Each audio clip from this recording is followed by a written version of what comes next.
Hello, this is KMB Comer, and today I have a follow-up video to my now fairly popular automatic horse stable video, and this is going to answer the question, what do you do if you want to store multiple horses? Well, I found some ways to use the same concept in a compact fashion, so you're not wasting too much space. So here we have a version of my original system. This is assuming you've watched the first video, which I'll probably have in a link in an annotation on the screen and in the description. So this is a version that stripped out the auto dismounting mechanism, if that's not something you're interested in, or maybe you want to have a large number of stalls and don't want to spend the resources on or time in installing one in each and every stall. So what we have here is, you just go in and it'll open the gate, and if you're on a horse inside, it will, well, let's get a horse, and we'll grab this one here. Grab this horse and, whoops. We'll use this one. So it's the same as the other stable design. You're inside and dismount yourself. Woo. On the outside, huh? I haven't tested that yet. I guess it's because it's looking for the closest airspace. So I think this will probably be better. Yeah. Now we're dismounting inside. So it'll only open the gate when you're mounted on the horse, and you can just ride it out like that. But this you have to dismount yourself. Now the interesting thing, we could get them very close together, and even though the tripwire hooks are sharing blocks here, so they'll trigger the piston. If I go in this one or this one, it'll trigger this middle piston. You'd think, well, hey, that's gonna open the gate on like if you go through here, it would send redstone power to that piston, which is for this gate. You'd think, well, if I go through this one, it'll open that gate and let my horse out, but that is not the case, and I can show you that. So let's throw an item through the tripwire there. You can see, whoop. Yeah, you can see only opening that gate, and over here, only opening that one. And the way I accomplish that is really quite simple. So I actually have a piston between each set of tripwire hooks, and they are doing just like normal, going down to some dust, but now we have just an AND gate underneath. So what you need to have happen is you need both pistons to trigger to allow power to the torch to open the gate. So what that means is if you go through this one, you're triggering that piston, and the AND gate under here is triggering. Go through this one, and you're triggering those two, and this AND gate's going. So it separates them out. And let me just set the time today again here. So that takes up 1, 2, 3, 4, 5, well, let's say 6 per, but then each additional only takes 5 more blocks. So it's fairly compact. You come over here to this one, it's a slight variation, but it's a little bit narrower. It takes 1, 2, 3, 4, 5 blocks, and then each additional one takes 4 more.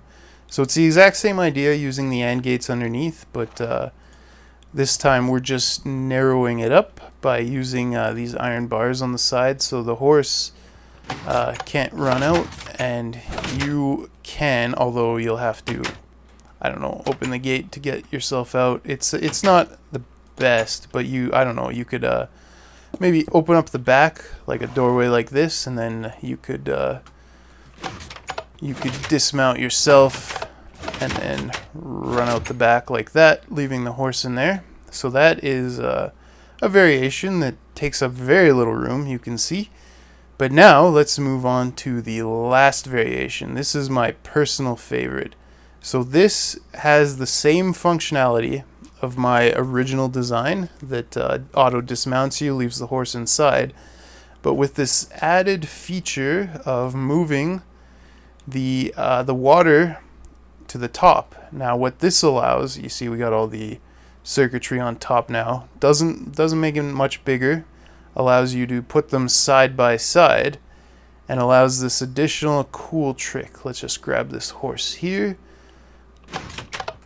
So I'll show you what you can do with this one. You see we have an opening in the back. Well, here you can just run inside and just run straight out the back. Keep your forward momentum, so you could put this at the entrance to your base or something, and you can just run straight at your base, get dismounted, and just run right inside. So I could show you the circuitry here. So underneath, it's exactly the same as the other example, just these AND gates running into the middle. Up here is where it changes a little bit. So I have the circuitry exactly the same on both of these. Here we have a circuit that's it performs identically to the one in the previous video, which you might want to go watch if you haven't seen. So you have the torch here, which in the other video was on the side like this, but it's on top now, triggered the same way, no difference.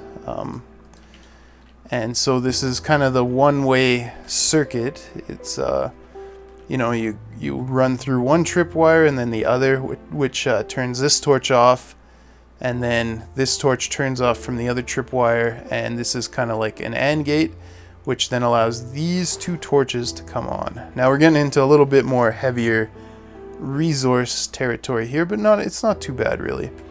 So when the signal then gets to this block, it turns these two torches on.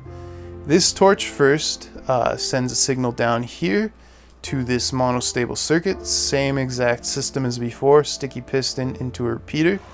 That sends the first pulse to the dispensers, and then this torch comes on at the same time as this one, but this repeater is set to 3, and this does not need to be a 1-tick pulse because we don't need to, I mean, it doesn't matter how long this pulse is because this one's already the 1 tick. It fires first, sends the water out, and then this one comes on second, stays on a little longer, pulls the water back in. Doesn't need to be a 1-tick pulse. So the wiring is pretty small. It might even be smaller than the previous design. Moves the circuitry on top, and you can get these very close together.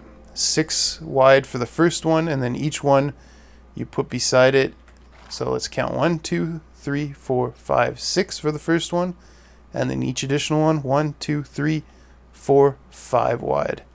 And you know, not including all this underground stuff, you can build a building that is only 1, 2, 3, 4, 5, and then you'll have a 6th block for the roof, so you can get away with a 6-block high building, and then it's only 1, 2, 3, 4, 5, 6 blocks deep. So it's very compact. I mean, you'll want to put something on the front, so we can call it 7, and then if you want to put something on the back too, it's 8. It's 8 deep, but you know, I think it's cool. So hope you guys can find use of this in your world. I'm probably going to be building some of these in mine. It's a design I just came up with, and I like it a lot. I think it's really cool. Hope you guys too, and hope you guys do too. And I'll see you in the next episode of my LP, KMB Comer Plays Minecraft.